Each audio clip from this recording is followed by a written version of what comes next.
Good afternoon, ladies and gentlemen. We are continuing the story of A New Hope Thanksgiving as we venture into The Mouse Says the butler didn't do it. When last we met, Storm had rescued Stanley from a death-defying leap after a bird from the fourth-floor broken playroom window of the Crystal Heart Lodge Inn bed and breakfast. Later in the day at school, he had the question of how it was that he was able to move so quickly without realizing that he had done so. Members of the posse of Mandula had informed him that their Uncle Chris and Graham could do things like that. However, Chris never claimed to be a witch. Graham, on the other hand, was the Mandula Coven's hub, as Storm's own grandmother, Ranella, had been during her lifetime. Today you may be visited by two puppies. Chuck and Maggie are laying next to me. The mouse is over on her pillow here. You're going to come over and say hello? Come here. Here is the mouse to say hello to you all. After all, this is her podcast. She is the one that says the butler didn't do it. And the stories are unpublished mysteries written in my pen name, thank you, of Cheryl Ann Butler. So, we now, thank you, continue on with Chapter 4. Chapter 24, I'm sorry. At the inn, things were slowly calming down. And last but not least, Papa Sidney was replacing the soaker hose Storm had ruptured in his landing in the rescue of the old cat, Stanley. The old holly bush was also okay, as it sprang back up unharmed the minute it was relieved of the teens and the cat's weight.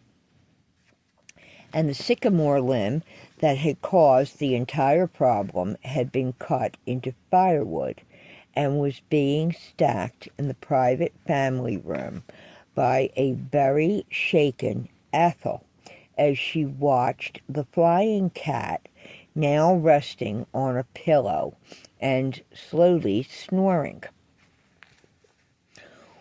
With no ill effects whatsoever, Stanley stretched out a paw, rolled to his side, and curled his tail up over his nose. Oh, shit, Nellie, if something would have happened to him, and Storm doesn't know, nor do the other children, about the two new mascots for the inn that were waiting to arrive this afternoon. There was a scent of honeysuckle water in the air, and the warmth of arms being wrapped around her. Thank Lucifer, the great horn god, for their safety, and that you are taking those two wonderful pups in. Ranella's voice echoed through the room. They'll be fine here, Nellie. Vi and Dami are going to show me how to pull their cords and take care of what they call swirls at the ends of them. Sheldon said that's part of their puppy coat. The Commodore and Pulley rescues that fucker's dogfighting ring. The Commodore or Commodore They're known as Hungarian livestock guardian dogs or wolf killers. The Pulley is a smaller breed and used as another Hungarian livestock dog for smaller herds and a guardian for such animals as sheep and goats. Please calm yourself. They will be fine. Rain says their cords protected them, and of the 35 dogs of all breeds, of the ones that were rescued, Rain has been looking at them, taking care of them, caring for them. He has done surgery to help several of them that have been injured during these. Oh my word, I can't even think of the words over this dogfighting ring. Rain had to put 2 of the poor souls down, and the rest he'll be able to neuter and spade. 3 of the females are expecting, and once the pups are weaned, he'll spade them.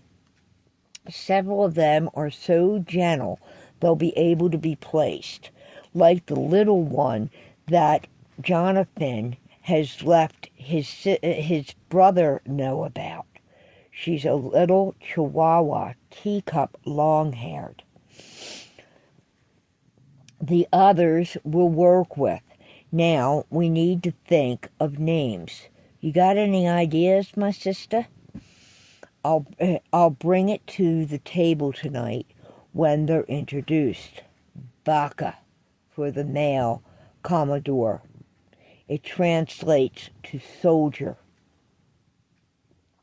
Hajna for the female Pulley. It means gracious, and they both are.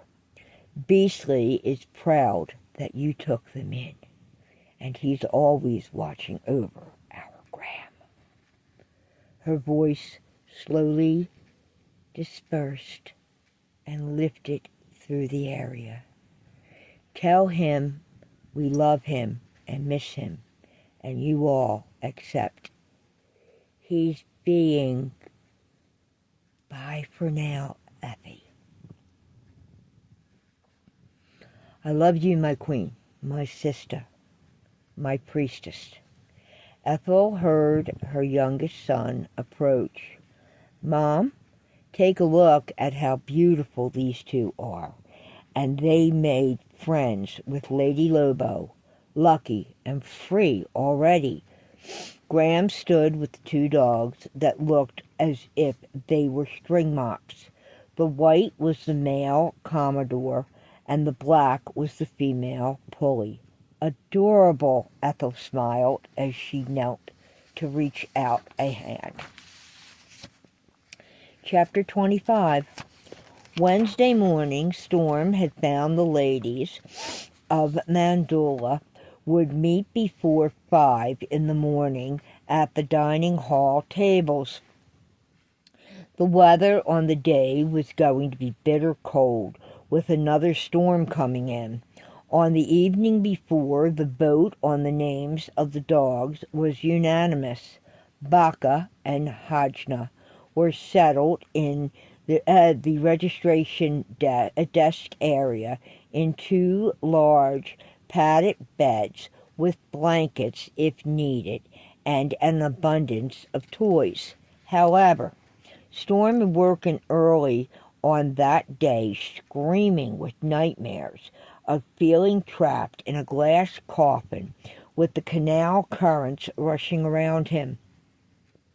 His new mom, Emily, was at the door with Lady Lobo's agitated whines ringing in his ears, while Lucky and Free jumped around on top of him as they desperately tried to wake him from the nightmare.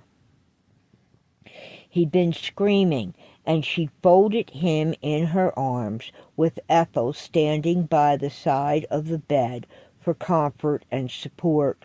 Behind them, Graham paced as Chris and Silver stood side by side, in the archway of his private sitting room. Storm hadn't felt that loved, safe, and cared for since he was with his grandmother, Ranella, and his great-grandparents, Theo and Poppy. 45 minutes later, he felt steady enough to attempt the 3 long flights of steps. Storm came down on shaking legs. This was to meet several ladies he hadn't met prior and more children on the day before Thanksgiving. This last day of school for the holiday week was a big one. They were planning on going to the other stores when Storm got home that day. Seated in amongst the chairs and the tables were Polka Dot Shear and her children, Din and Baby Jay, Flea and Hopper, Father John and Maggie's daughters with their children. Casey was Peggy's and Hut's daughter-in-law, married to Portland, and Getty's mother-in-law. His Polly with their kids, Ollie, Kip, Sailor, and Dina. Stevie and Rain with their youngest, Triumph, who'd he'd met on the towpath. And new to the U.S. from the war in Ukraine, refugees Anastasia, Dima, and their baby Tatiana Bilic, with Annie's younger siblings, Ivana, who he knew from school, and their brother, Dinesh.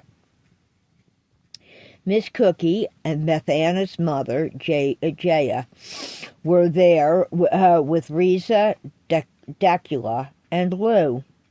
He stared wide-eyed when Ricky Ratty, a.k.a. J.J. Springfield, and his wife, Cherry, who was Hut and Peggy's daughter, arrived with their children. She kissed the former drummer and founding frontman of the grunge rock or post-punk band Evolution 911, and he handed out orders to their 5 children. What Storm found fascinating was that all 5 of the children were named for different singers, songwriters, or band members. Edie, Bruce, Mervyn Lee, John Paul, and Debbie, named for Edie Brickell, Bruce Springsteen, Meatloaf, John Lennon, and Paul McCartney, and Debbie Harry. He kissed each one and reminded them, "Best behavior. I have my crystal ball from Grammy, and Grandpa is watching from up there." He pointed to heaven. "I'll help with any homework assigned over the holidays when I get in from the store after it closes, and we will go to the Philly parade tomorrow morning. So, early bedtimes, 'cause in order to get a good seat, we need to get there by 5. Learn that from your grandpa." Chris then handed the man a thermos and a takeout platter that he filled. JJ saluted Storm and left the building. And finally, special friends of Poppy's and Theo's arrived. Bocce Anarchy and PayPal Sydney Springfield, with Shelley and Cordero Cugat, who served with them in Vietnam as Green Berets, and were his and Poppy's best friends from their childhood. He also met Chris's parents, the old man Calhoun, Robert Michael, and Esther. Nana Esther was She was larger than large. She was huge. to say the least, and a lovely lady. He was told she was of Irish-Jewish descent, where the old man, as he preferred to be called, was Irish Catholic, and the two had backgrounds in interest. Cordero and Shelley, their daughter Colette, who he'd met at the evening meetings the 2 nights before, owned and ran the New Hope Bridal and Formal Wear Design Center, plus the attached quilting room. The families were fashion designers of exquisite formal wear. Cordero's father, great abuelo Roberto, was blind since World War II, but had made beautiful hats for the bridal center. Anastasia worked for them as an Eastern European and Asian wedding gown designer. Bocce Anarchy had been Graham's predecessor as head of housekeeping, and Papa Sidney still tended the gardens and landscape, enjoying the outdoors when his body would let him, as he had leg and shoulder injuries over the years from fighting in Vietnam, and an incident that had harmed both Papu Theo himself and Abuelo Cordero.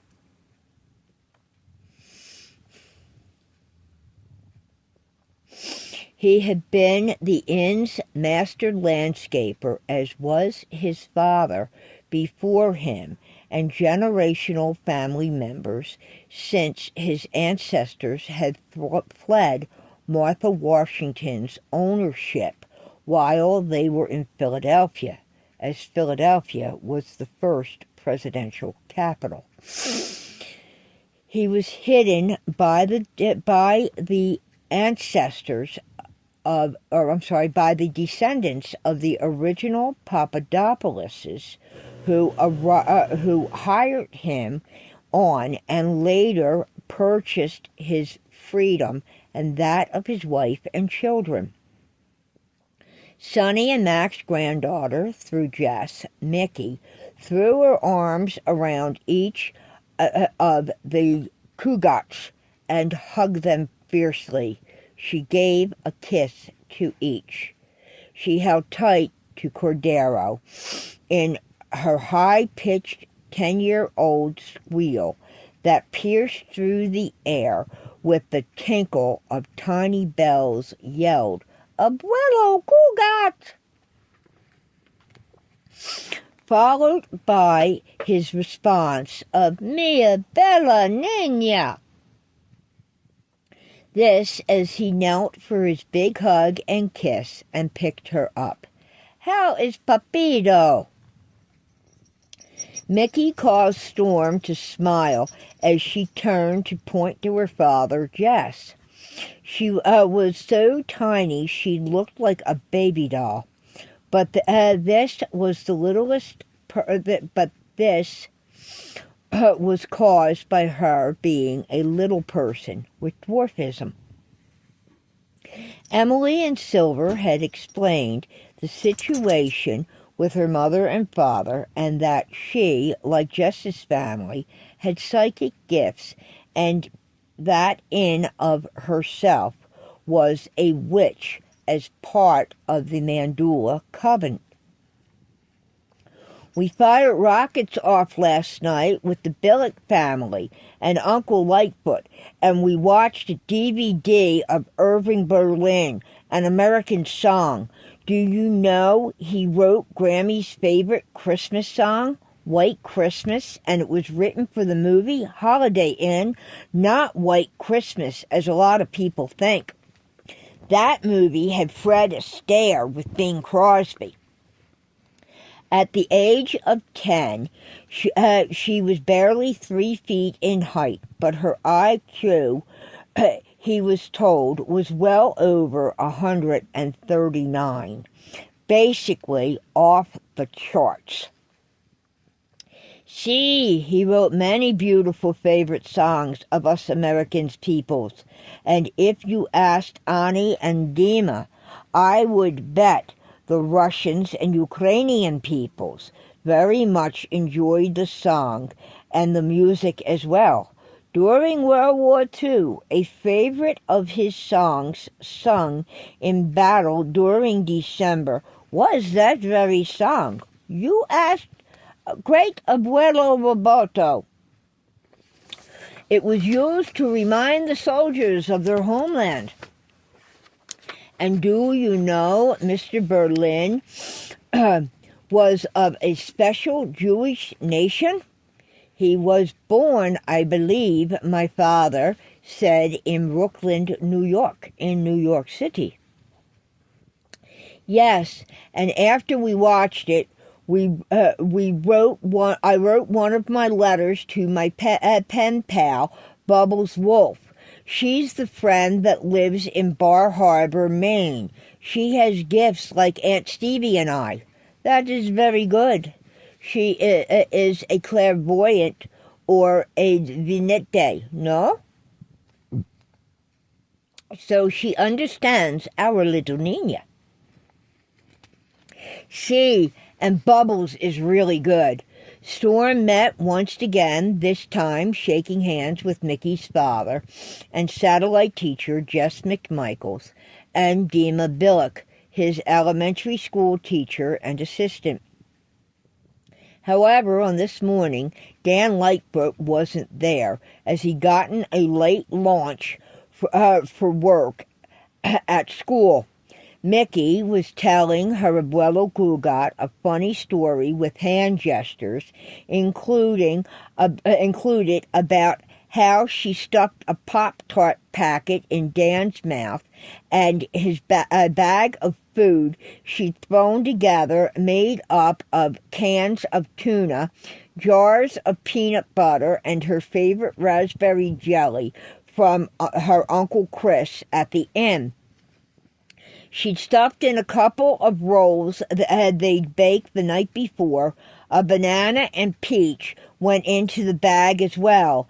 Mickey said that she thought it was either yogurt or cottage cheese and hoped it wasn't sour cream that she grabbed from the big people's refrigerator in the launch as well, she stated, along with a box of Starbucks mocha coffee under the man's arm.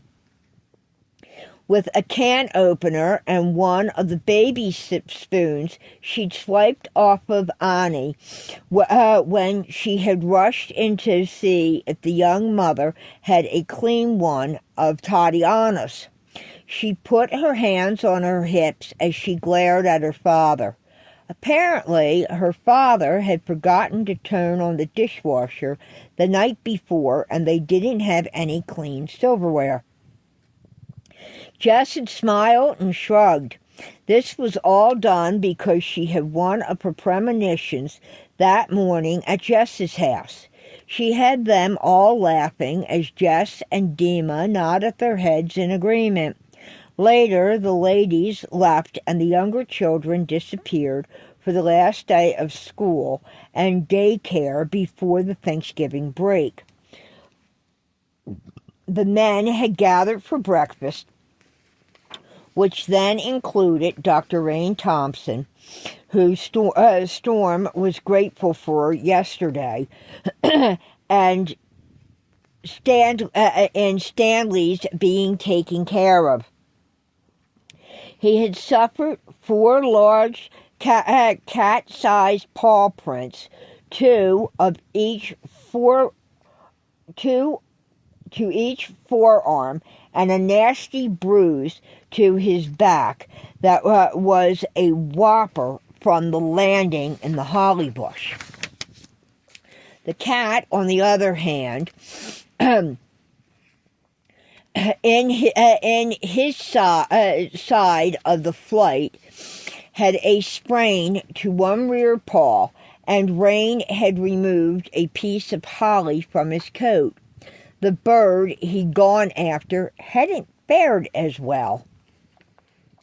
It appeared Stanley had got it while in his mid-air turn, and Rain had to get the feathers from the cat's throat, which was why he had issues breathing. That bird was now safe and sound in Chris's kitchen in an antique hanging cage, so none of the cats could make another attempt on the poor cardinal's life. Chris named the young cardinal Edgar Allan Poe. This morning, Storm had learned while he was recovering from his own illness it was the visiting vets, Jonathan and Danny, who had stitched the deep cut between Lucky's toes and tended to the missing nail so it would grow back without an issue. Rain was now their vet as he continued to clean and treat free scrapes and scratches and several thorn pricks she picked up between the fur of her toes, and scheduled a stay for Lady Lobo in 2 weeks. Rain also did a DNA or genetic testing on Lady Lobo and found she was 3/4 Timberwolf and 1/4 German Shepherd. She would be about 150 pounds by the time she finished growing.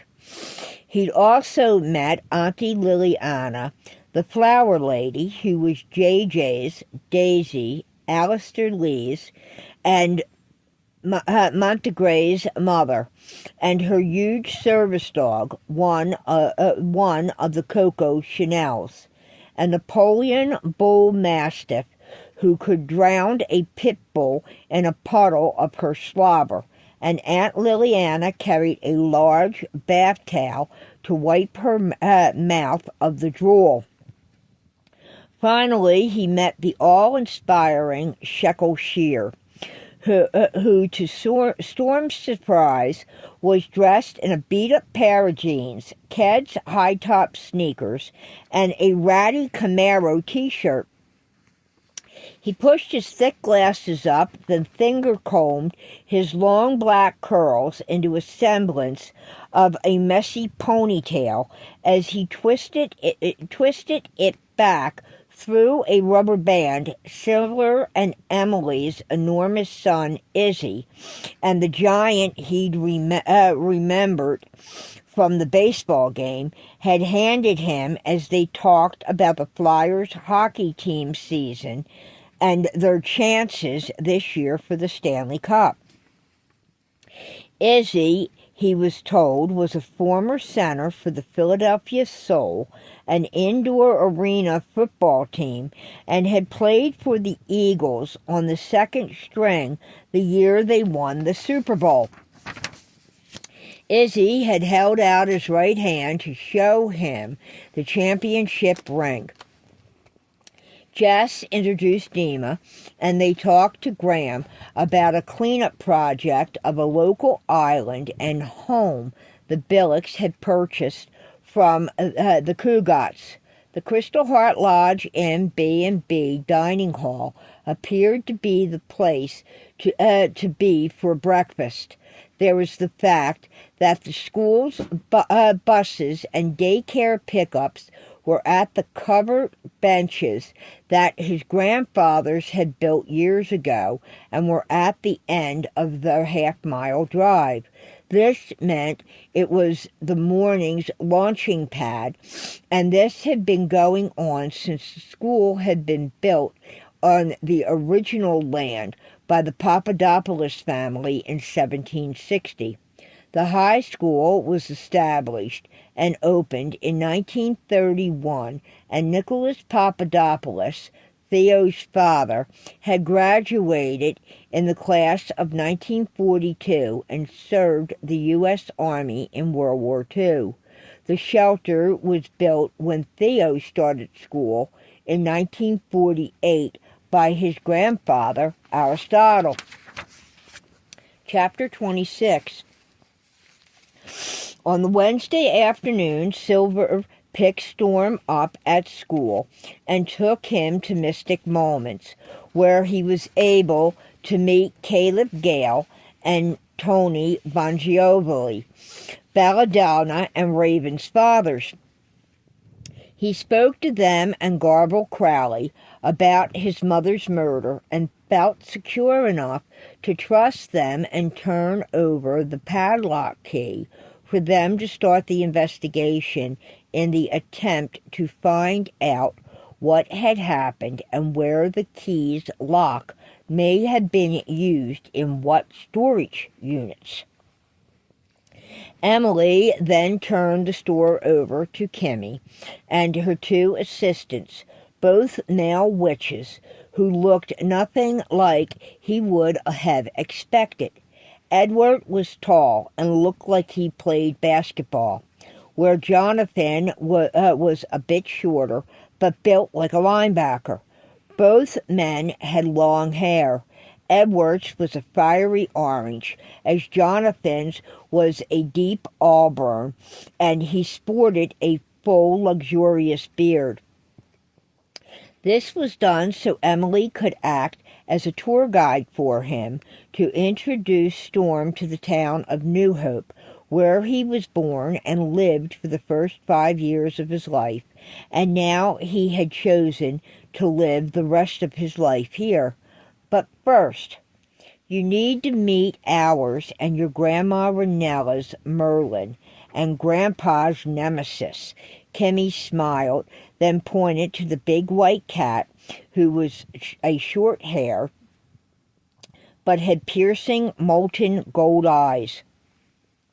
He sat in a large wicker basket on a pillow that was a squashed, stuffed bulldog. His large left front paw rested on a deck of tarot cards, as if guarding them. They were your grandmother Renella's, Kimmy explained. They were secured by a green ribbon and set on a saucer of sea salt. They haven't been touched since she placed them there the night she left here and we lost them. He's guarded them ever since. It's so sad, but it's like he's waiting for her to return and scratch him behind his ears like she used to do. Next to the big cat, who purred when Storm offered his hand, and he was rewarded with the honor of being allowed to pet him, was a large, beautiful pewter and crystal dragon who rested its own clawed paw on a 10-inch in diameter crystal ball. Storm crouched down to be eye level with the cat. I do remember you, Merlin, and you're still so very handsome. Jonathan chuckled as Merlin reached out a paw and touched Storm on the nose. I think he remembers you too, kid. We still have several balls of yarn you gave him floating around the store here, and a full fishbowl of pieces of string, and a jar of bottle caps you used to supply him with. And man, do those caps hurt when you, to quote the man himself, Jimmy Buffett, blow out a flip-flop, step on a pop-top. Ed and I can tell you, because we've both done that at least once this summer. Yeah, they have. And then you hear the shout, Merlin, followed by a string of rather nasty explicits, especially for a former Mormon-raised kid. Kimmy nodded to Jonathan. That one, though, California Beach Bum and Teen Surfer. Edward raised a hand. Guilty as charged. Then they'll hobble in and show him the cap and drop it in his jar. It's funny, Storm, 'cause he seems to give them a shrug as if to say, this is my kingdom and I am your king. Deal with it, peasant. It's an ongoing war, Pop-Top against Flip-Flop.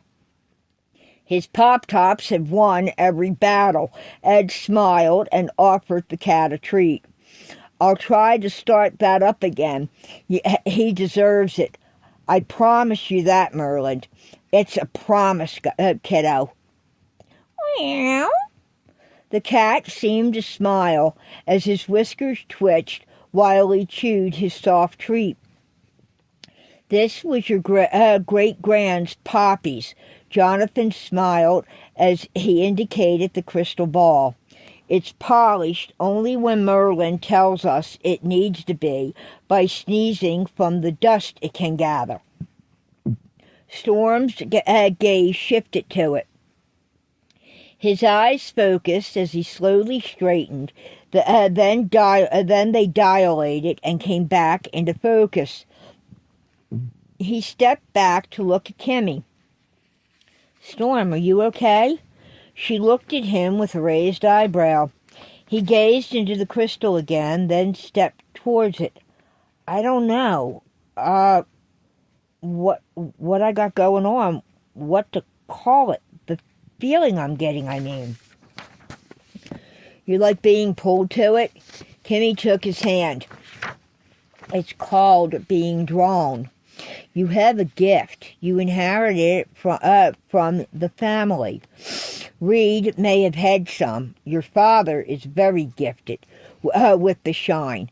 But your great-grandparents on the maternal part of your father's side most definitely were witches. Both of them. Must have skipped Reed.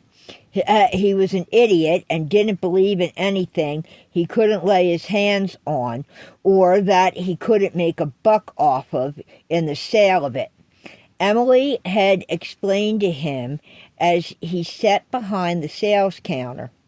The store was Poppy's and her family's, not Theo's people. It had been in her family since her ancestor, James Houlihan, purchased the land and building and renovated it from the town's livery when he returned from the Civil War. In doing so, he found his beloved had married another, his best friend. He sought solace, peace, and love with an Irish girl, Catherine Mary Shahanigan, who arrived on a coffin ship as a child in 1847. Her family was considered odd, to say the least. They'd purchased the land that sits to either side of the B&B, but over the years, the deeds to the lands have gone missing, and no one knows who owns it now. However, taxes have been paid. Dad Silver and Uncle Chris have been trying for years to find out who owns it so they can purchase it.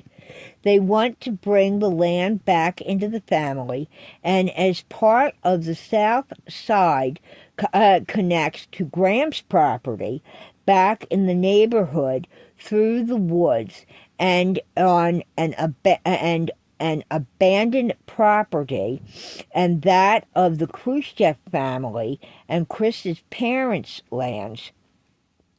We like to see if we can bring all those pieces together into a single unit for the inn.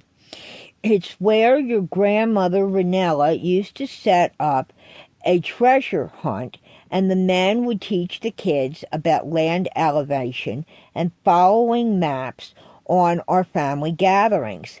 Your male ancestor, James, he accepted Katie's, the Irish girl's, offer of cleaning the building of the stench of the former livery for him to turn it into a general store in exchange for living quarters above. She pointed upstairs. The store thrived under her care. They'd fallen in love, but before she would accept his proposal in marriage, she needed to make a confession. Her family left their village in County Cork in Ireland because they were descendants of the Cailleach. Celtic witches.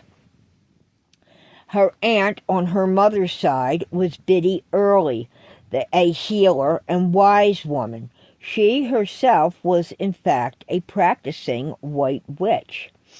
Would he accept this, or would he turn her away?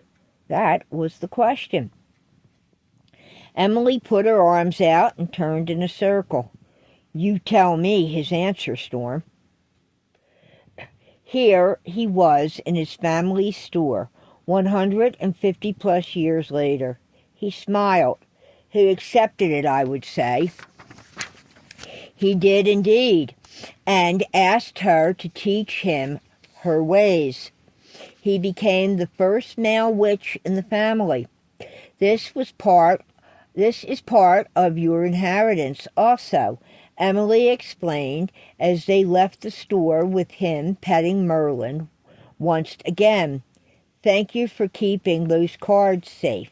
And the next time I'm here, there will be a big ball of yarn for you, and I'll make sure we plant several catnip plants in Uncle Chris's and the twins' greenhouse, and bring one to you.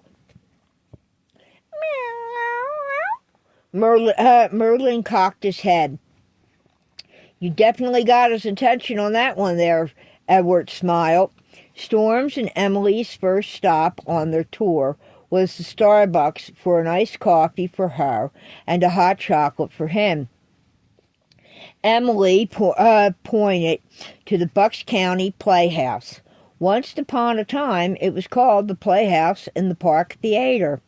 We had big-named actors here, Robert Redford, Paul Newman, Michael Preston, Barbara Streisand, Joan Bennett, and Jonathan Frid, Walter Matthau, Jessica Tandy, Cary Grant, and Diane Cannon met on that stage. Redford actually had a home not far from here and would loan it out to those who came to perform. We even had a real-life princess, Princess Grace of Monaco, when she was Miss Grace Kelly. The plays made their first appearance here before they went to Broadway in New York. Emily smiled, sipping her coffee. What, Mom? Storm drank his hot chocolate. Just a memory. Dad Silver proposed to me at the waterfall there, with roses and on one knee, and all of Mandula around us. That was just before he went into the Marines, and I told my parents where to head in a meeting there. That's when the idiots told me they would disown me if I married an Indian. What? That's insane. That's the way things could be. But, like I really cared, I was in love with a wonderful man, a warrior. Still am after all these years. She flipped a braid over her shoulder and held her head high. It was okay for me to date him in high school, but he was the child of alcoholics and a child of the streets, and not the well-to-do that they thought they'd brought their daughter, meaning me, up in raising so that I could marry a doctor or a lawyer. I moved out the next day and moved in with your Aunt Sonny's mom and dad and her until we married and started to build our home on a piece of property he purchased for back taxes. That's where both our home and the auto shop lay. That is where Izzy and Flea now live. The house that sits next to your place, I thought you lived at the inn. We do, but that was the home Silver built for us. As I said, Izzy and Flea now own it. Like Graham now owns.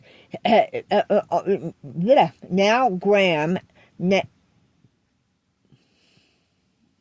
Like Graham now not only has one payment to make on Chris and Ethel's home, but he's talked about selling the garage home to Jonathan and Edward.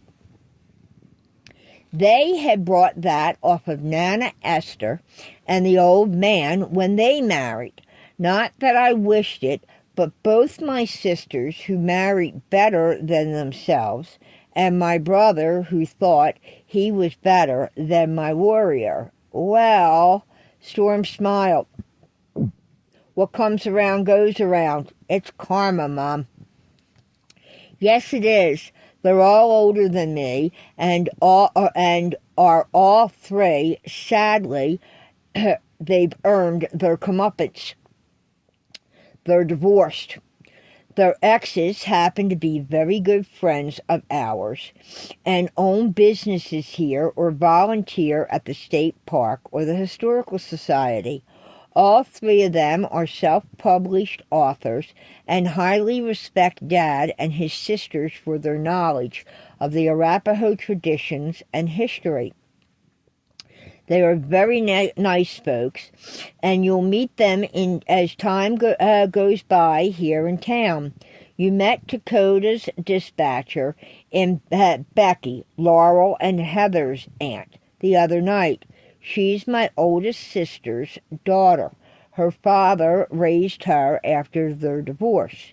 He and his wife are the best, and Becky refers to her as Mom, not her stepmother. My sisters have since moved on into other relationships. She shook her head. I know that look, Mom, Storm nodded.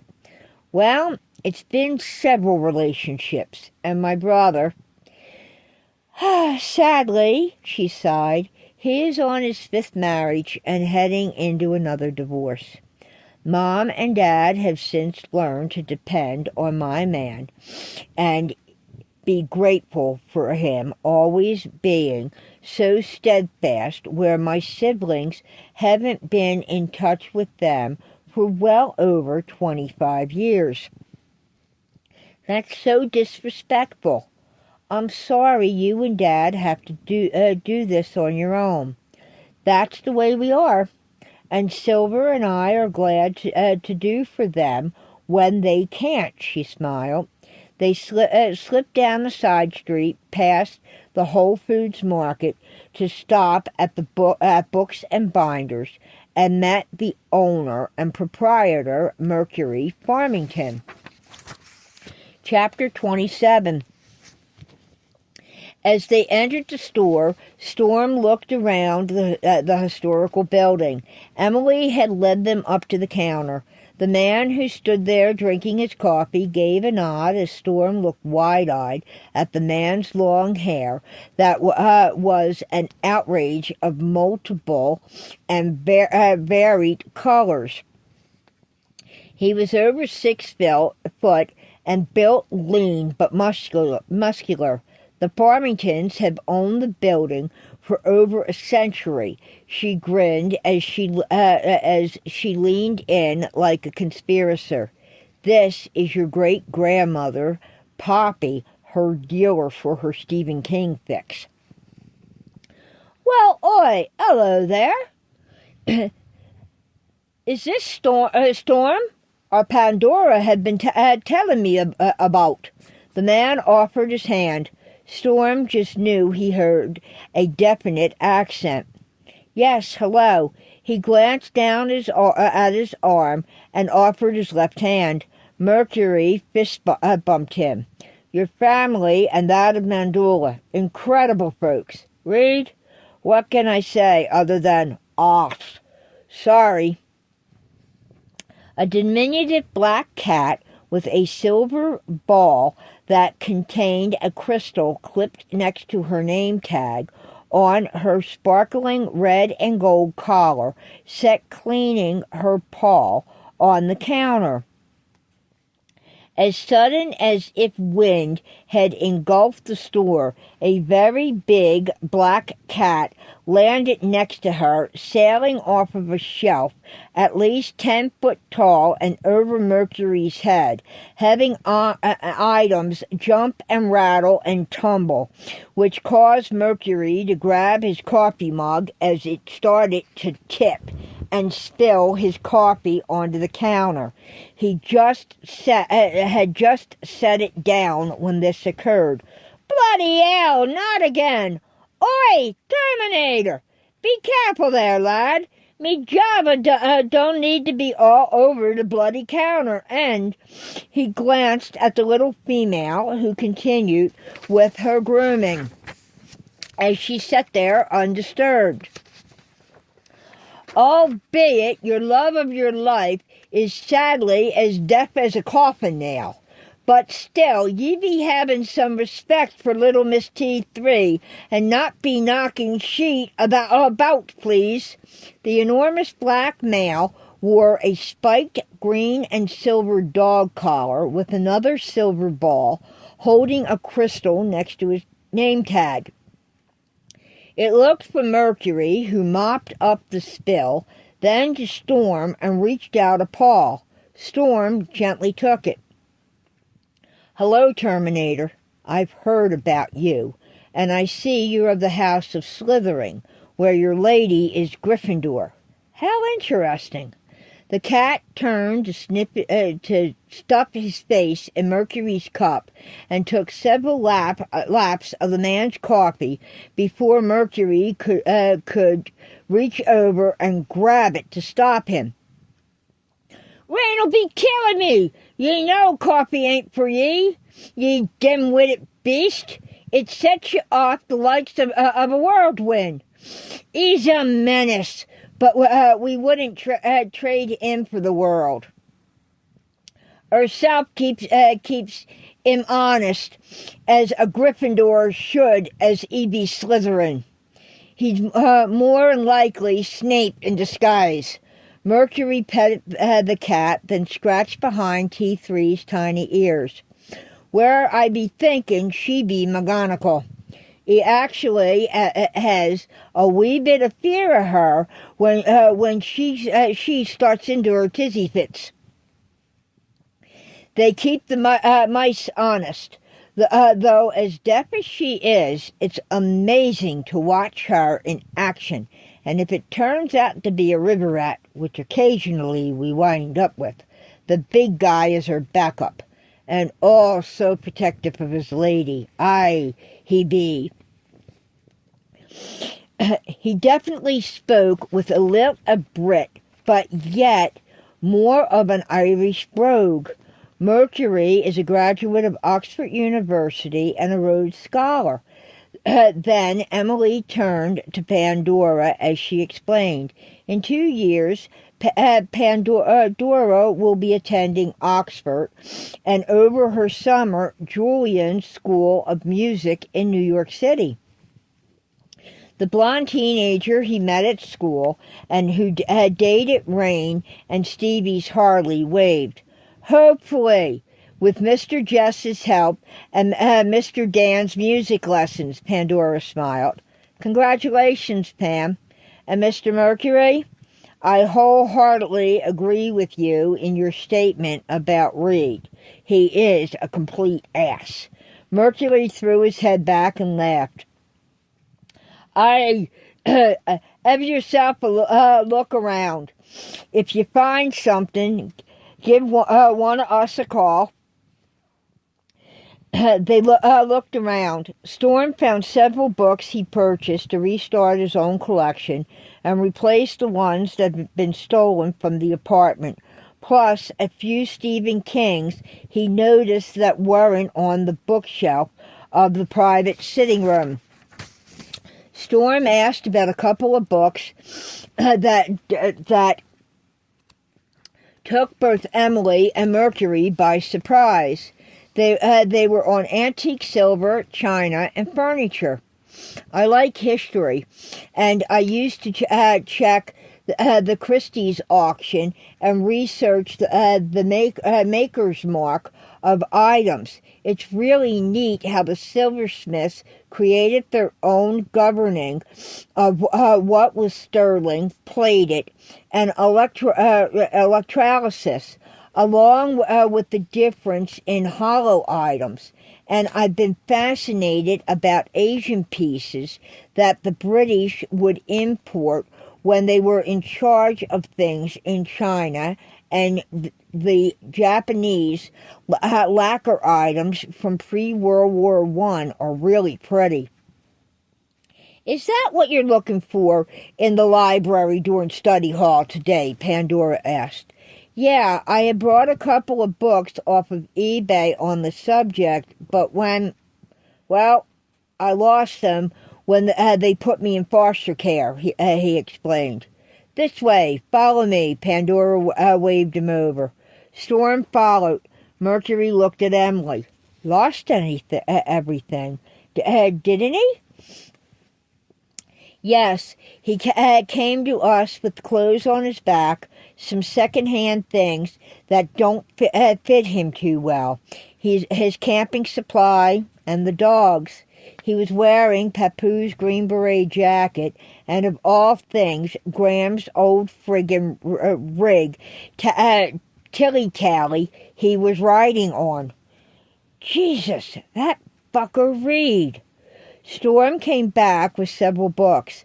Mercury looked at them, then to him. You have an incredible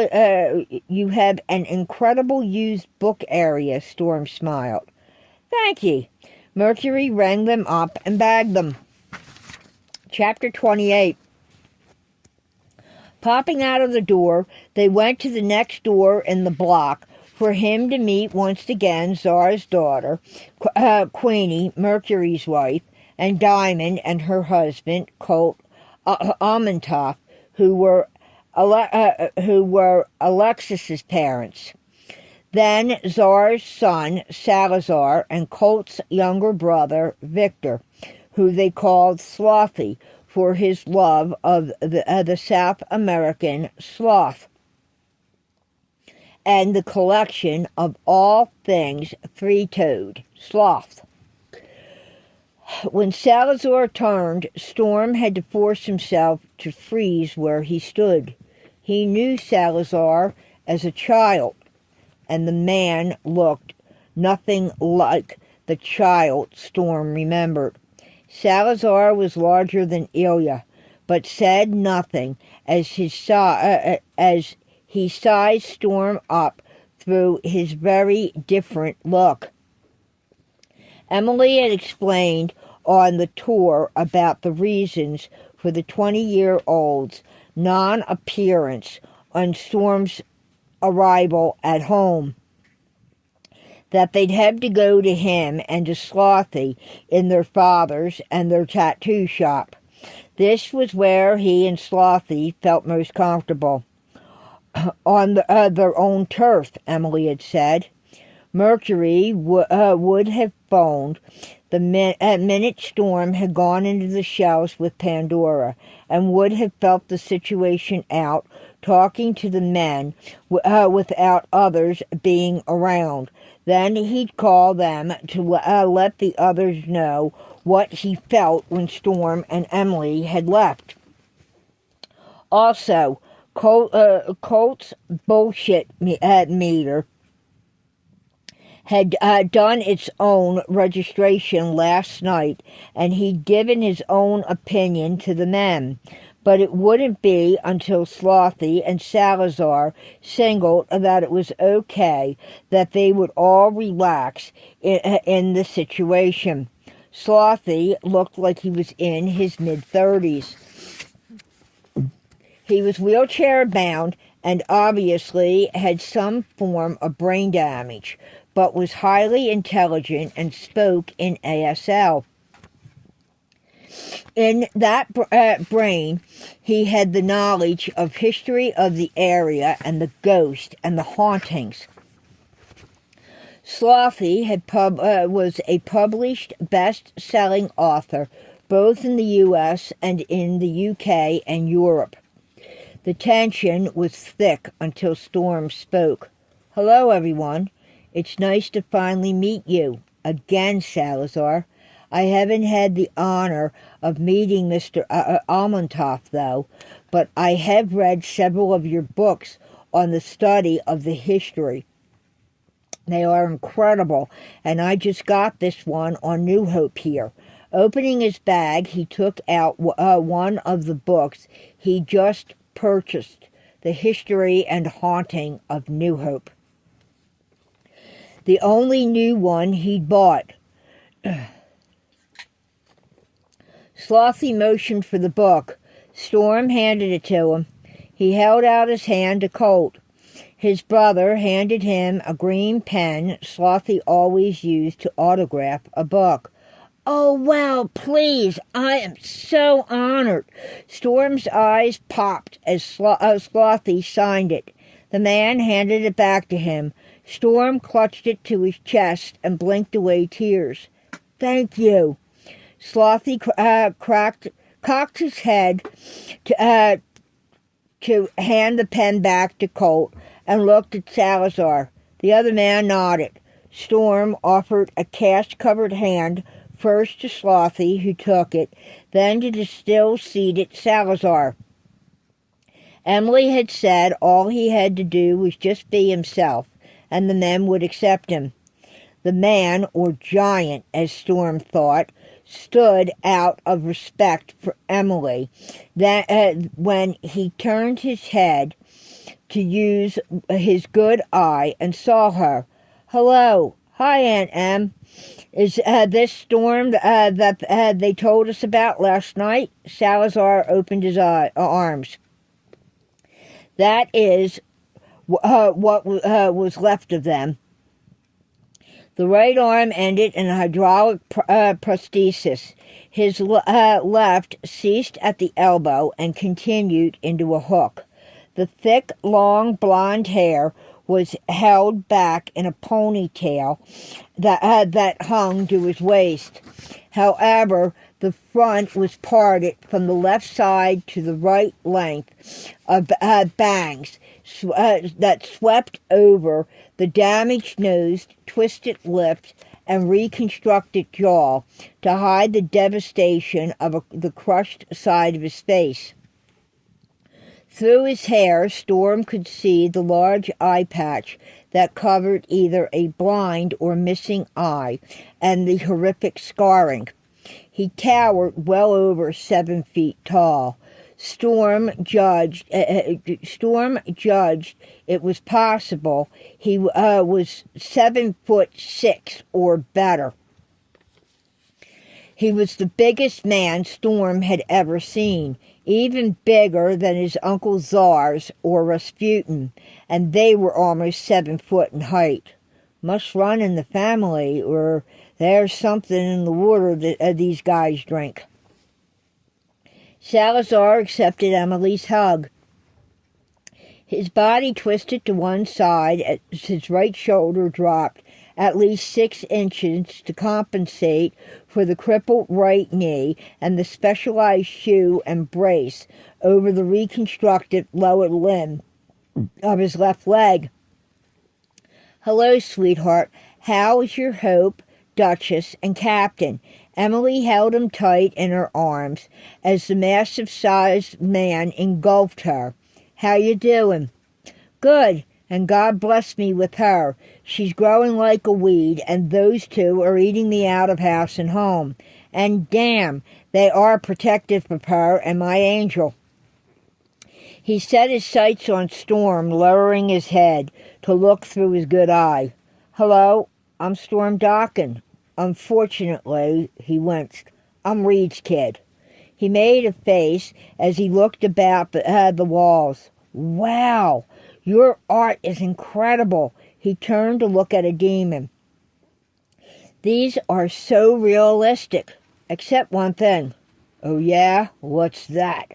Salazar growled as he pushed himself to his full height and stepped in to tower over Storm. Storm turned to stare at the man's abdomen, then up at his chest, and took a step back to look up into that face. Reed's eyes are dead pools. There's no life in them. That demon guy is your drawing? Salazar nodded. He could be his brother, but his eyes, they speak of life and joy. He turned back to the sketch, and the work on him is so realistic. He's beautiful. Salazar grinned as he turned to look at Slothy, who nodded. Storm turned back. May I? He motioned to the drawing Salazar had been working on where he sat. Sure. The man watched him. Storm leaned over to look at the drawing on the counter. I knew Mom said you were an artist and that you worked with the police for doing their sketchings, but I never expected anything so beautiful as this stuff. He looked around, then looked Salazar in the eye. Thank you. My sisters do the needlework, and Dad. They do the pretty stuff, the delicate items that need a lady's touch. Butterflies, unicorns, critters, and names. I'm the beast to their beauty. His mouth quirked. What do you mean? All these drawings and sketchings. He leaned forward to look at the sketch pad. They are so lifelike. They are incredible, Salazar.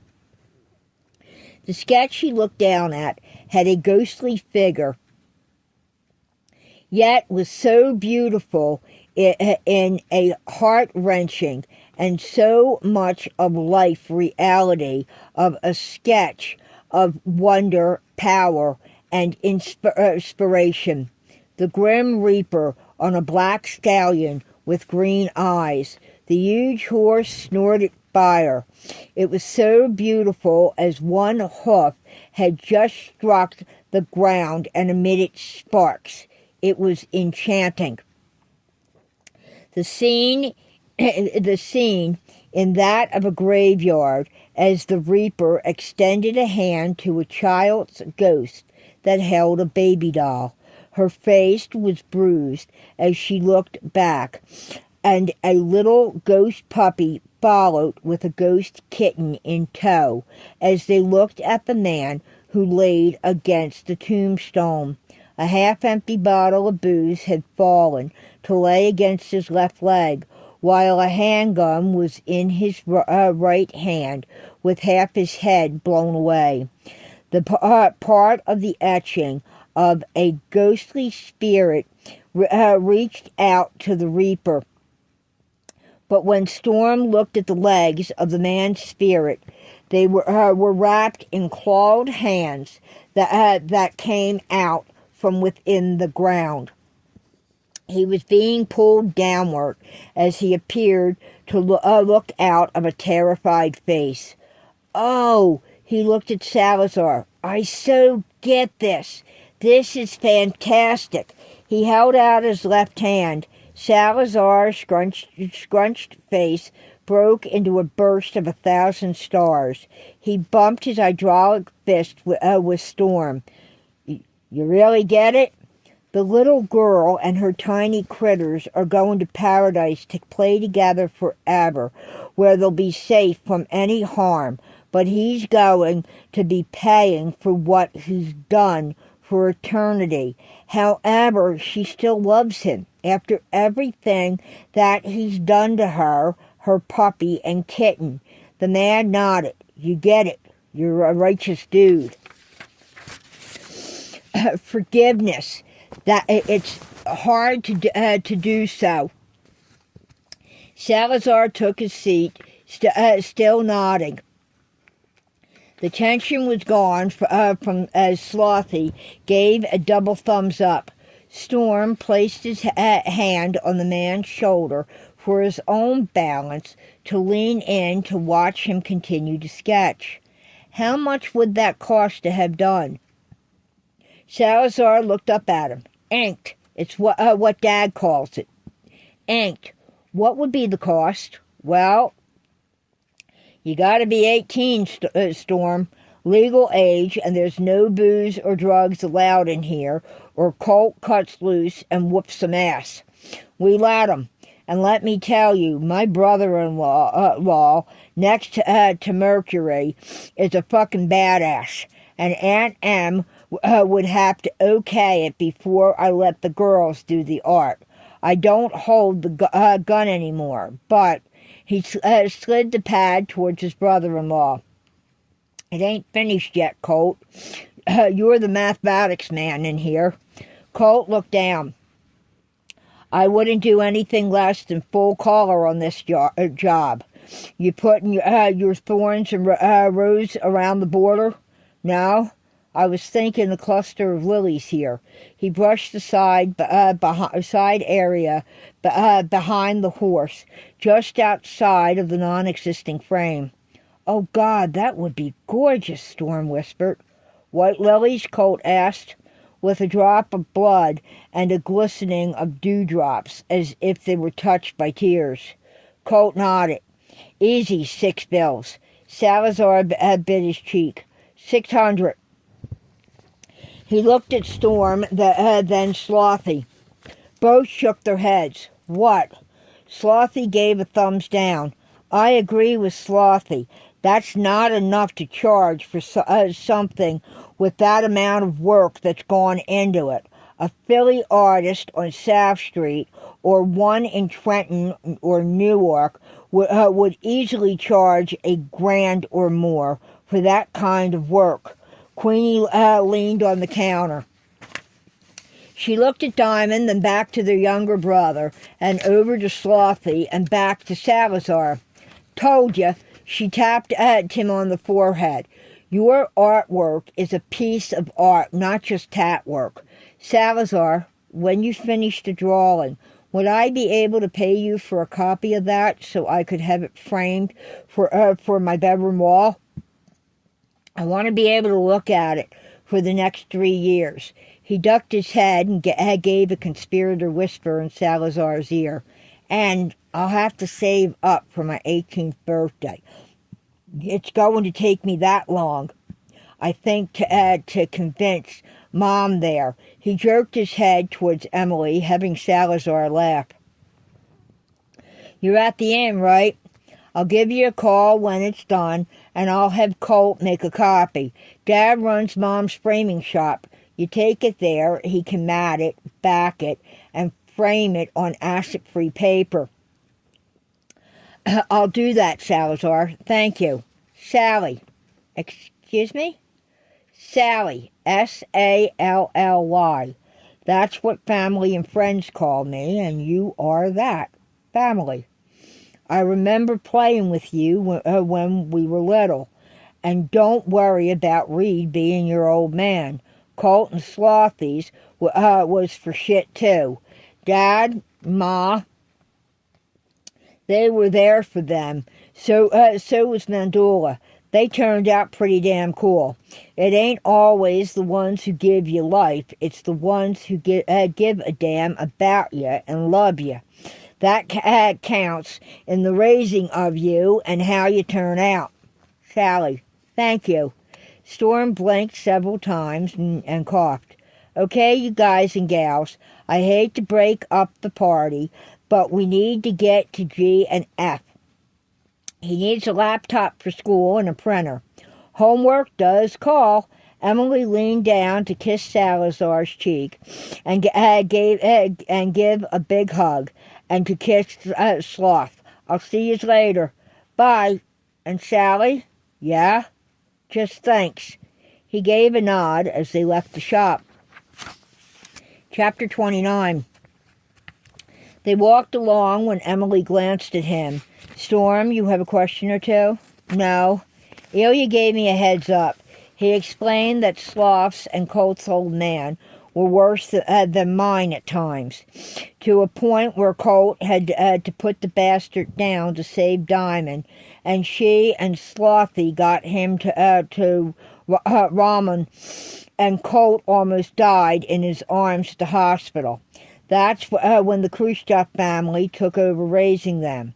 That Sloth was born with brain damage, but his special school was visiting New York City when 9/11 happened, on the field trip, and he was pulled from the rubble by Father John and left in the wheelchair because of crushed vertebrae and a severe spinal cord injury. He also told me, then gave me a copy of the news article about how Sally had been put through all that shit with that woman and survived. He stopped to take a breath and finished his hot chocolate, then shook his head. Ilya, I take it, told you about what happened. Emily nodded. That woman, drugs and booze. Yet several others of Mandula, Dan's cousin and her husband, didn't make it, and he's still fighting to get custody of his 8-year-old cousin that suffered injuries in the devastation. And it's all because of one woman. Ilya explained that Sally and his best friend were fishing at Jess McMichael's footbridge with his permission 2 weeks before their senior prom. They packed up at Ferry Island and Pheasant Run Road and started back to Tasker Simpson's home, about 9 miles, with Tuck, Sally's dog. Emily blew out a breath. Thank you, Ilya. They continued to walk. He breathed deep and sighed. Ilya said Pheasant Run Road is a private driveway like Crystal Heart Drive, that the parking area is there. You pull into the drive off of River Road and drive into the area. Then there's the footbridge to the island. They were run down by the woman that was higher than a kite on meth and so drunk she couldn't stand when the police caught her. And what she did was plowed through the side of the one-lane bridge and had no idea she had just killed one teenage boy and the second she trapped under the car as she kept pushing the accelerator. Storm shuddered. Salazar was under there as he was caught beneath the back tires.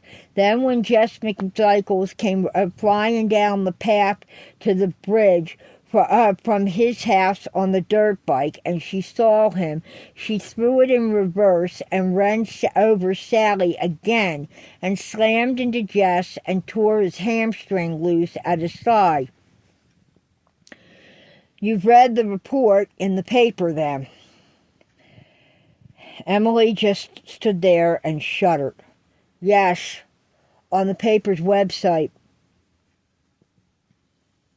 In hitting Jess, it was then she sent him through the side of the bridge with the bike and into the water below, where his then 8-year-old little girl had to dive in and keep him from drowning as she and her cappies came running across the bridge for some reason.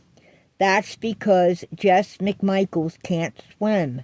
That's why he didn't make the rank of Eagle Scout and Dan Lightfoot did. That was cause he can't swim? Yes, it's one of the reasons Mickey has 2 capybaras. They're there for him if he needs rescuing. Remember, they live on an island in the Delaware River. Capybaras. They're big South American rodents, right? Like giant guinea pigs or something. Yes, they're cute, she smiled. Storm nodded. This woman then went over Sally again and slammed into the side rail of the bridge and pinned Dan Lightfoot, who was trying to get to Tasker.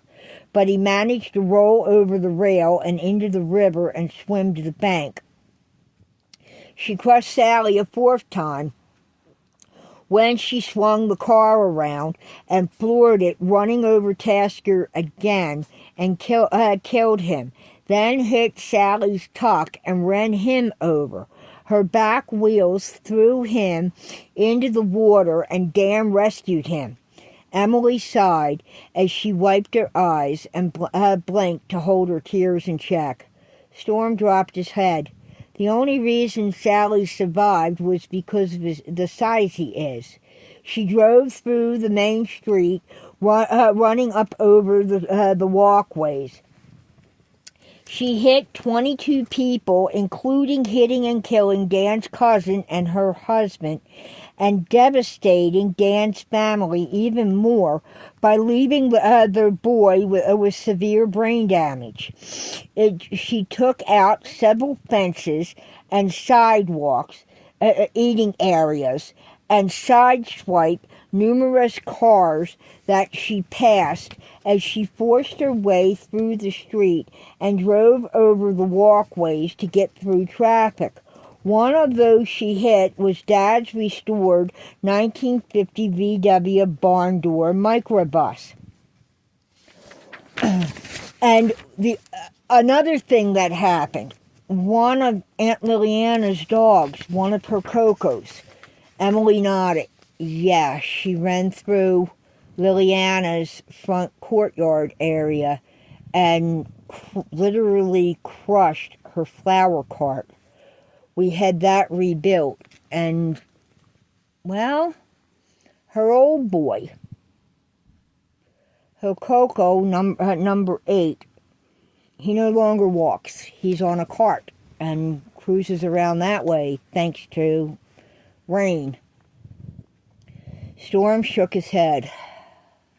I can't believe the dog's size that a cart would have to be used to move him around. Oh, he does pretty good, and he still chases balls. Emily smiled. Ilya said she shot out onto River Road to clear the town and sped up to over 70. Then she T-boned the Honda Civic Karuk and Alexis were in and shoved it out of her way. Emily cringed at the memory. Yes, she did. Mom, I read in that article that, well, it was pushed and flipped upside down into a ditch near the old mill that the condos are built in where they are built at where they live. When I talked to Karuk, he said it was his worst nightmare. He couldn't get Alexis loose, and finally slamming into the bridge on the opposite side, and she partly went through it. She put it into reverse as the police cruisers came in on her. Then Dakota ordered her to shut the car off and get out. She then accelerated backwards and pinned Dakota between her car's bumper, hitting the cruiser's door, and tried to take off after squashing him when the driver's door slammed shut, trapping him inside the cruiser. That's a pretty good account so far, between Ilya and that article you read. They continued to walk. Storm threw away his empty cup in the trash barrel. Jim blew out the driver's side tires as she tried to take off again, and actually, somehow she got loose, running on the rims, and started to accelerate while the sparks from the rims started a small brush fire.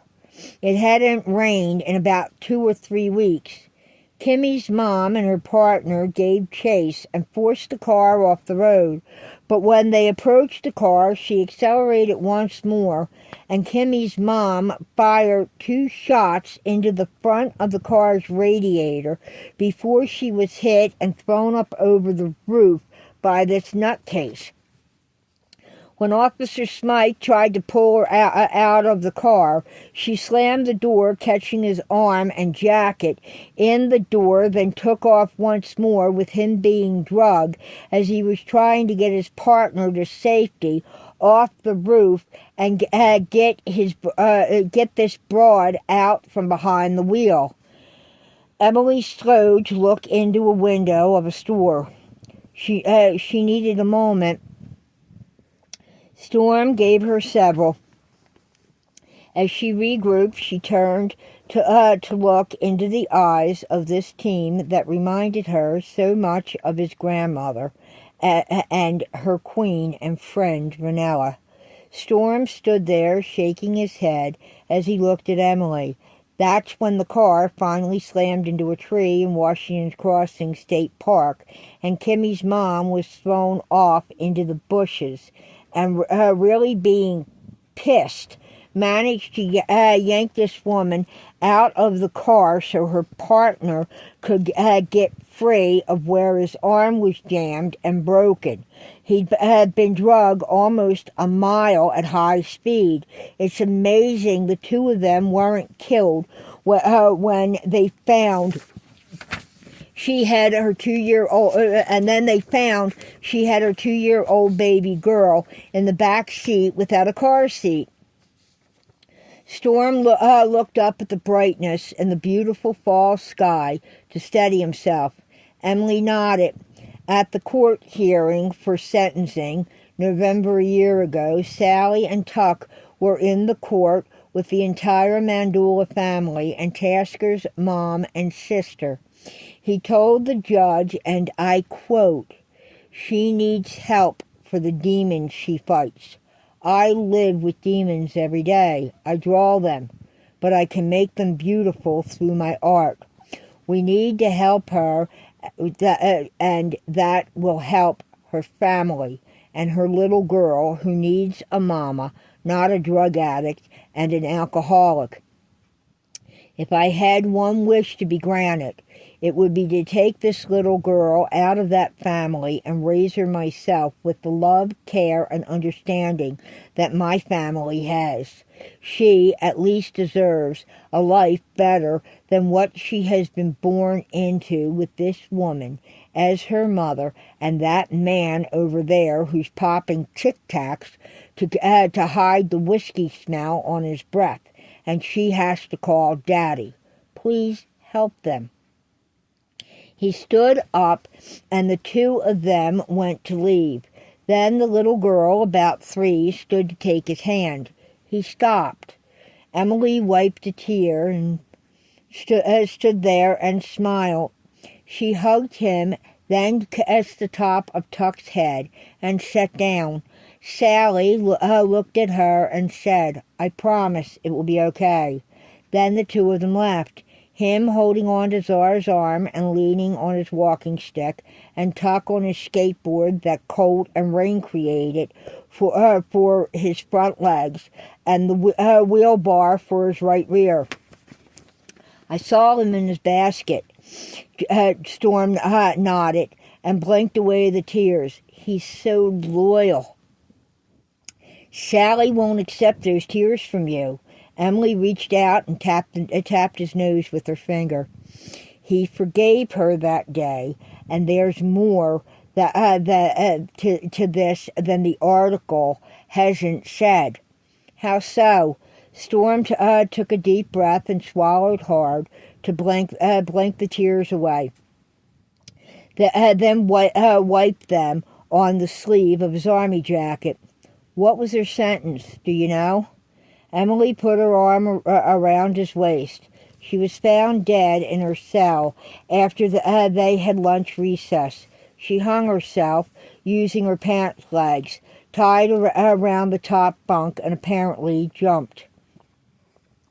Is this woman why Pumpkin and Peaches were 3 months premature and have the issues they do, and Dakota struggles to stand and has pain and stiffens up if he sits too long? Alexis was driving.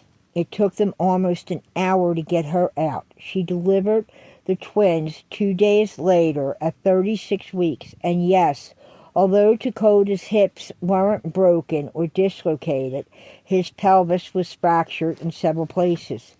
God, Mom, Sally is such a gifted artist. That he is.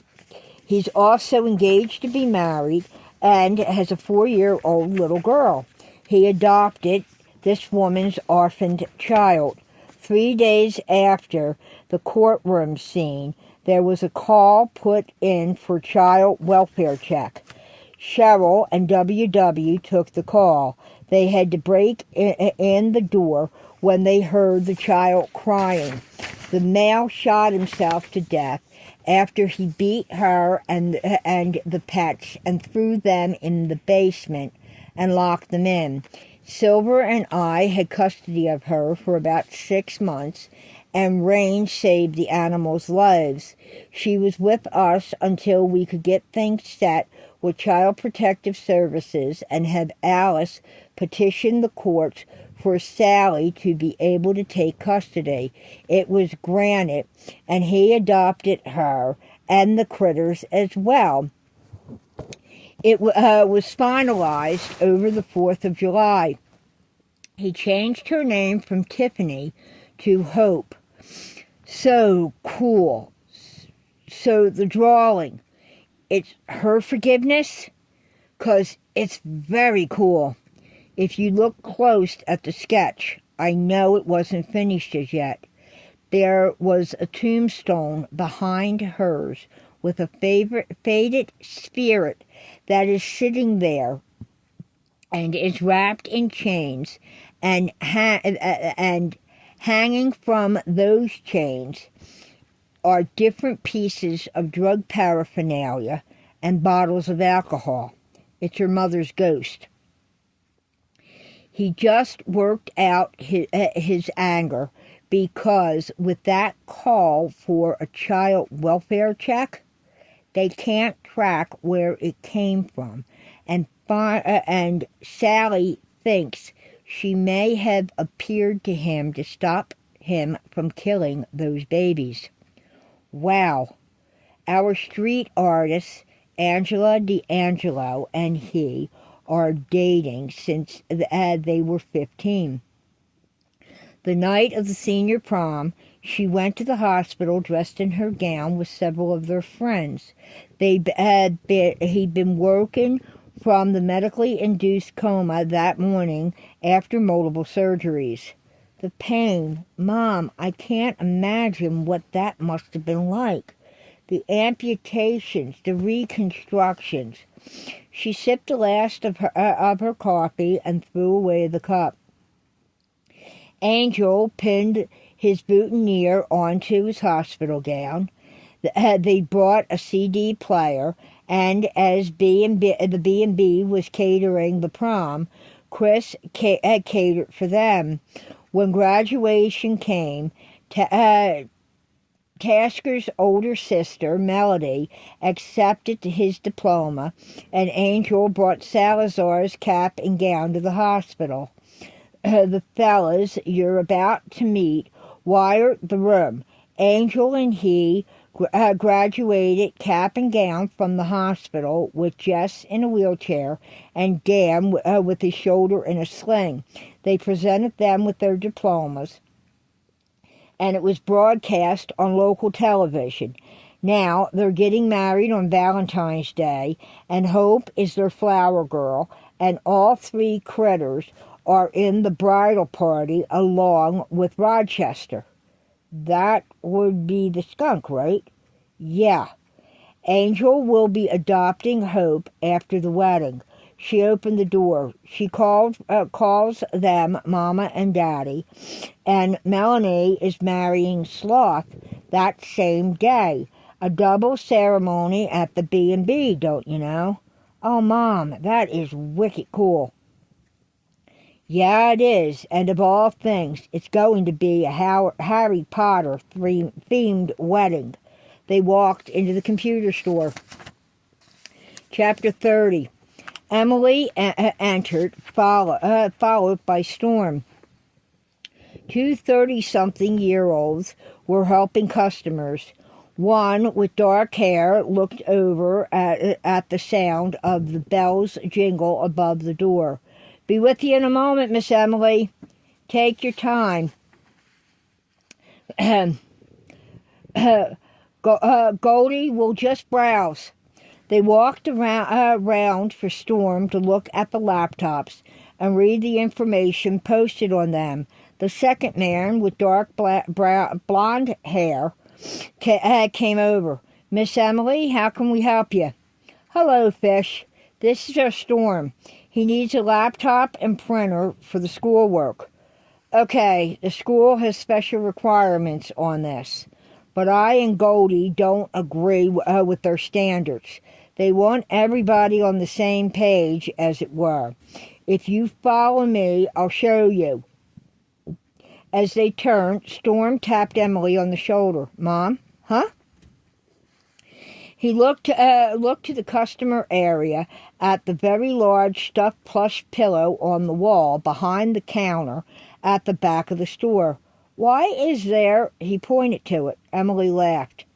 A gigantic carp with shades and wearing an Eagles ball cap and chewing on a ripped-up Dallas Cowboys jersey on the wall?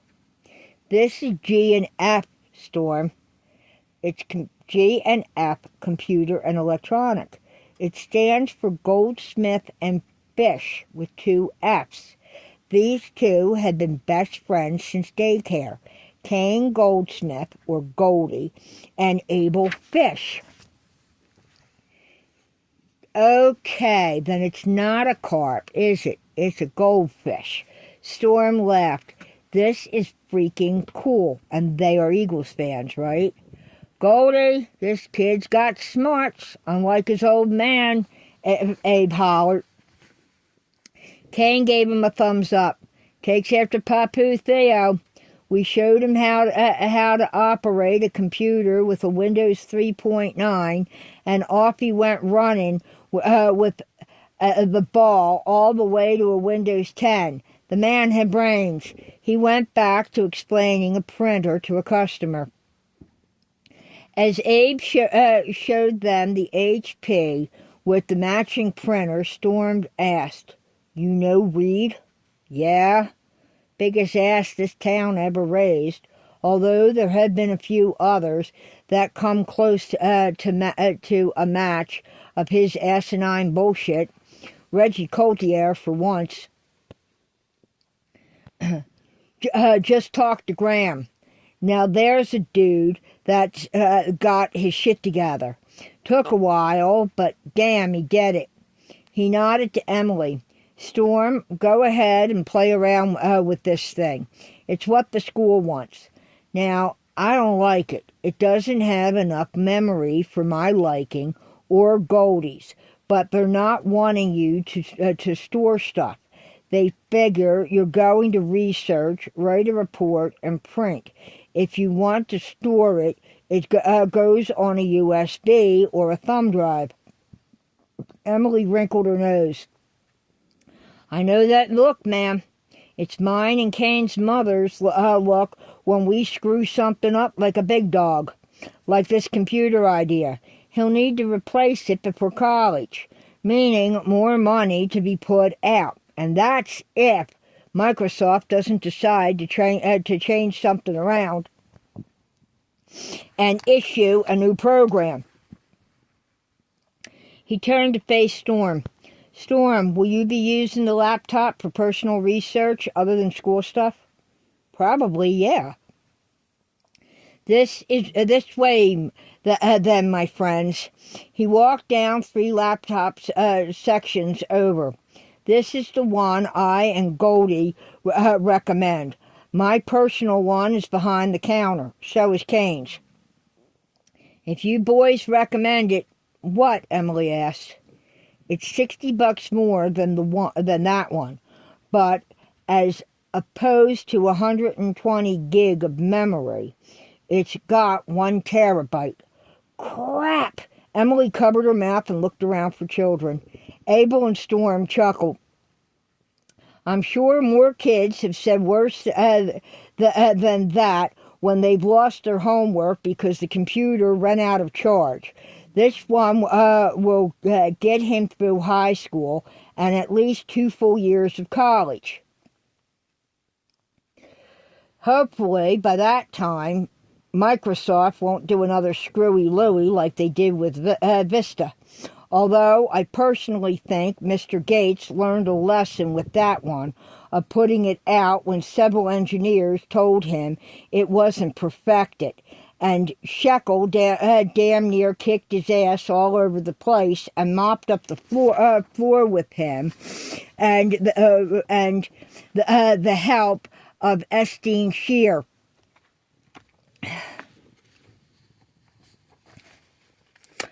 At the Tech Software Convention in Las Vegas that year, they really gave him a run for his money when the two of them perfected the Alpha and Omega Superior Lilith. You know it. Can one of these and a printer be delivered to Mystic Moments? As long as you inform Mr. Merlin T. Cat, I'm coming. I'm personally delivering it to the front desk. He pointed to the moccasins he wore. She patted his arm. I'll have Kimmy tell him no toes. They belong to fish, not silver. Thank you, 'cause his claws on the toes, they hurt. He laughed. Storm played with this thing. We have Wi-Fi. Miss Emily, if you step to the counter, we'll get the order set. Storm started on the laptop as they walked to the counter. 10 minutes later, into seeing if he could find any information on his mother's murder, he hit on an article from the Philadelphia Inquirer. The headline was from that morning. Mass shooting in Kensington section at McPherson Square by Arnold Weber. Philadelphia Police Representative Michael Sharp states an ongoing investigation is taking place into the drive-by shooting that occurred on Tuesday evening of November 21st, leaving 5 dead and 12 injured across from McPherson Square's library and park where homeless were gathered. A block away, another victim was found dead, believed to be connected to the investigation. The description and partial plate number has been identified, and it is being sought along with the shooter and the driver. All the victims are known to be from the Philadelphia area. Anyone with additional information or are witnesses to these crimes, please notify the police or call the eyewitness hotline. There you can remain an anonymous party to the fact. Storm frantically looked for the published names of those that had died. There they were, in his face. Mom, he turned. What, hon? Emily headed to him, seeing how pale he had become. Are you all right? Are you sick? With a shaking hand, he pointed to the screen. Emily read. Her hand went to her heart. Pulling her phone from her purse, she dialed. Silver, emergency. Look up the Inquirer headlines for today. She pressed the speaker. Moments passed. Oh, fuck no, Em. Get him to the inn now. Emily ended the call. She dialed a number. Caleb, meet me in the store. He needs to be taken home right away. We have an emergency. After a few words, she ended the call, then faced Fish. Go, ma'am. We're good. Thank you. She took Storm's arm and left the building as she tried to steady his awkward walking. Fish walked over to the computer. Goldie? Kane, come over. Fish pointed to the screen. What do you think this is about? Kane read down the names. Victims of last night's shooting. Roberta Jones, 29. Dominique Brown, 32. Roxana Boyce, 25. Arnold Leach Hind Kamala, 62. Sandra McLeod, 19. Tomatio Frias, 21. Lance Richards, 25. I don't know, but it sure scared the hell out of them. Goldie backed out of the screen. They went to help other customers. Unknown to them that the victims included Iceberg, Roxy, Brown Sugar, along with Wounded being that of Twinkle, Iceberg's daughter. There we are ending the stories for today. What do you think Storm's reaction's going to be? What is the reaction of Mandola going to be? And how will things come about? Thank you. And we hope you enjoyed this. Please like and subscribe. Hit the notification button so that you will be notified as to when The Mouse Says will have its next chapter up of A New Hope Thanksgiving. Thank you.